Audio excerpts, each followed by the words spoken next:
Right. Trump America అధ్యక్షుడు అయితే భారత్కు చాలా మేలు జరుగుతుందని కోట్లాది మంది ఆశించారు.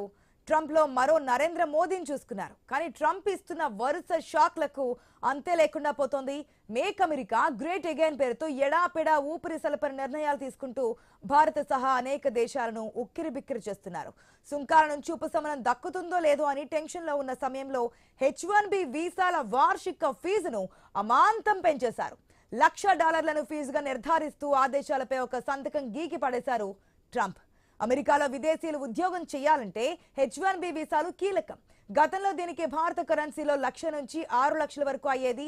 ఇప్పుడు ఏకంగా $1,00,000 ఫీజుగా చేయడంతో మన కరెన్సీలో చూస్తే అది 88 లక్షల వరకు చెల్లించుకోవాల్సి ఉంటుంది. ఇతరితర ఖర్చులు ఫీజులు చూసుకుంటే ఇది ₹1,00,00,000 మార్కును దాటిపోతోంది. అంటే అమెరికాలో ఉద్యోగం చేయాలంటే వార్షిక ఫీజు కిందే ₹1,00,00,000 పెట్టుబడిగా పెట్టాలి. ఇది సాధ్యమా? కోటి పెట్టుకుని కోటీశ్వరులు కూడా వెళ్ళగలరా అనే సందేహాలైతే ఉత్పన్నమవుతున్నాయి.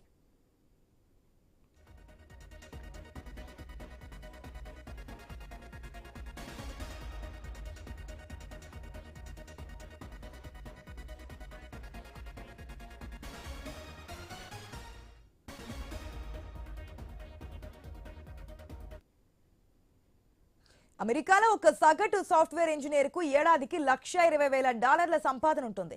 అలాంటి ఉద్యోగి ఏటా $1,00,000 H1B ఫీజు అంటే అతనికి ఏటా మిగిలేది $20,000. అంటే అదే మన కరెన్సీలో చూసుకుంటే కనుక 17 లక్షలు మాత్రమే. అంటే అమెరికాలో ఒక భారతీయ సగటు సాఫ్ట్వేర్ ఇంజనీర్ అక్కడి ఫీజులు కట్టుకోగా మిగిలేది 17 లక్షలే. అందులో అతని తిండి, అద్దె, రవాణా ఖర్చులు పోగా ఇంకా మైనస్లో పడతాడు. పైగా H1B వీసా ఇచ్చేది 3 ఏళ్లకే. తప్పదు అనుకుంటే మరో 3 ఏళ్లకు పెంచుకోవచ్చు. గరిష్టంగా 6 ఏళ్లకు H1B వీసా దక్కుతుందన్నమాట. గతంలో ఉన్న ఫీజు ప్రకారం చూసుకుంటే అమెరికాలో ఎంత ఖర్చు తగ్గించుకున్నా సగటు సాఫ్ట్వేర్ ఇంజనీర్ 60 లక్షల వరకు వెనకేసుకునే పరిస్థితి ఉంటుంది.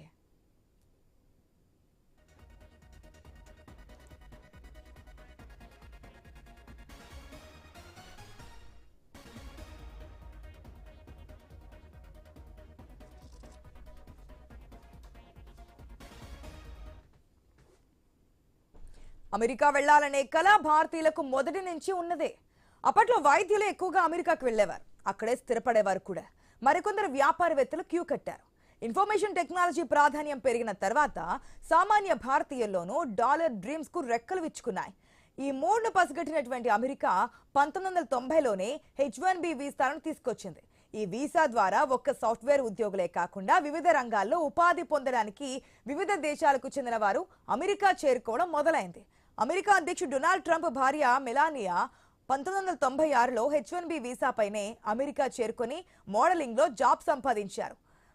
మెలానియా జన్మతః స్లోవేనియా వాసి.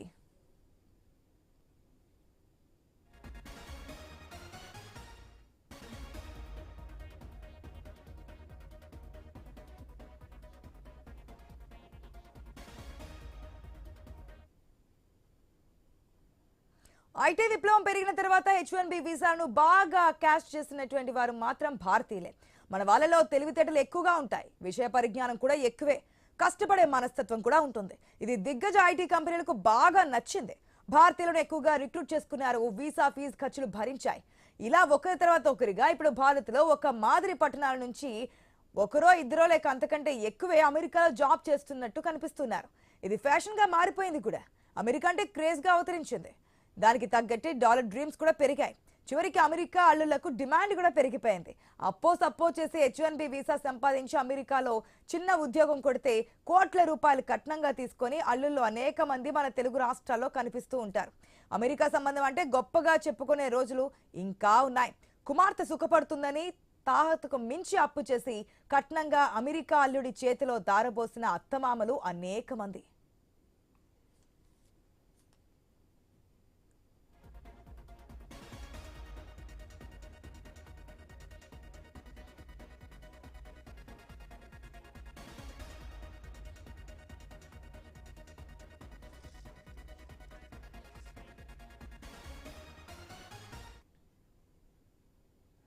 ఆర్థిక మాంద్యం వల్ల అమెరికాలో ఐటీ ఉద్యోగాలు దెబ్బతిన్నా డాలర్ క్రేజ్ కు ఎలాంటి డిమాండ్ తగ్గలేదు. ఇప్పుడు H1B వీసా వార్షిక ఫీజే దాదాపు ₹1,00,00,000 అంటే అక్కడికి వెళ్ళేవారు జంకే పరిస్థితి ఏర్పడింది. గతంలో 10 లక్షల అప్పు చేస్తే అమెరికా చెక్కేసి ఏడాదిలో అప్పు తీర్చేయచ్చన్నది వేసుకునేటువంటి లెక్కలు. ఇప్పుడు ₹1,00,00,000 అప్పు అంటే చుక్కలు కనిపిస్తాయి.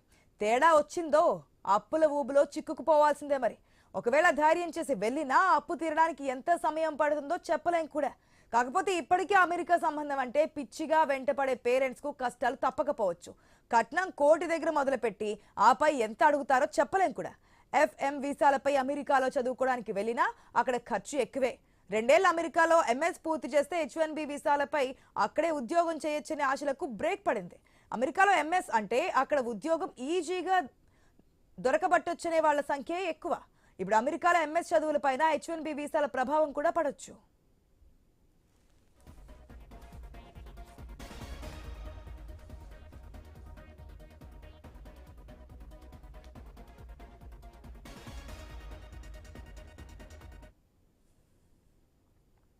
భారత కరెన్సీలో కోటి అంటే చాలా ఎక్కువ. ₹1,00,00,000 ఫీజు కట్టి H1B వీసా పొందే కంటే అదే ₹1,00,00,000తో ఇక్కడ మంచి బిజినెస్ చేసుకోవచ్చు. లేదా ఆ కోటిని బ్యాంక్లో డిపాజిట్ చేసినా వడ్డీ ఘనంగానే వస్తుంది. ఆ వడ్డీ డబ్బులతో హ్యాపీగా ఉండొచ్చన్నది మరికొందరి మాట. ఏ విధంగా చూసినా ట్రంప్ కొట్టిన దెబ్బకు మిగతా రాష్ట్రాల్లో ఎలా చర్చ జరుగుతుందో కానీ తెలుగు రాష్ట్రాల్లో ముఖ్యంగా గ్రామీణ ప్రాంతాల్లో ట్రంప్ పెద్ద చర్చగా మారిపోయారు. కొందరైతే అరుగులపైన రచ్చబండలపైన పిచ్చాపాటిగా చేస్తున్న చర్చలైతే మరో లెవెల్లో ఉంటున్నాయి. అమెరికా అధ్యక్ష పదవిలో ట్రంప్ ఎన్నాళ్ళుంటారు? 4 ఏళ్ల పదవి పూర్తి కాగానే మళ్ళీ ఎన్నికలు వస్తాయి కదా. అప్పుడు అమెరికాలో ప్రభుత్వం మారితే మళ్ళీ మంచి రోజులు వస్తాయి. అంతవరకు ఆగుదాం అనేవారి సంఖ్య కూడా క్షణాల్లోనే పెరగడం ఆశ్చర్యం కలిగిస్తోంది. భారత రాజకీయాలను బాగా వంట పట్టించుకున్న గ్రామీణ ప్రాంతాల వారు అమెరికా రాజకీయాలను ఓ పట్టు పట్టేసినట్లుగా ఉన్నారు. తలపండిన విశ్లేషకుల్లా విశ్లేషణలు చేసి అబ్బురపరుస్తున్నారు. మొత్తానికి ట్రంప్ అమెరికన్లకు ఉద్యోగాలు కల్పించేందుకు తీసుకున్న ఈ కఠిన నిర్ణయం భారతీయులపై ప్రస్తుతానికి పెను ప్రభావం చూపించినా వేచి చూద్దామనే ఆప్షన్ను రెడీ చేసుకుంటున్నారు. Or will these big tech companies or other big companies train foreign workers? They have to pay the government $100,000, then they have to pay the employee. So it's just not economic. If you're going to train somebody, you're going to train one of the recent graduates from one of the great universities across our land. Train Americans, stop bringing in people to take our jobs. That's the policy here. $100,000 a year for H-1B visas, and all of the big companies are on board. We've spoken to them about the gold card. They love it. They love it. They really love it. They need it. Go ahead, Sean. There's no more.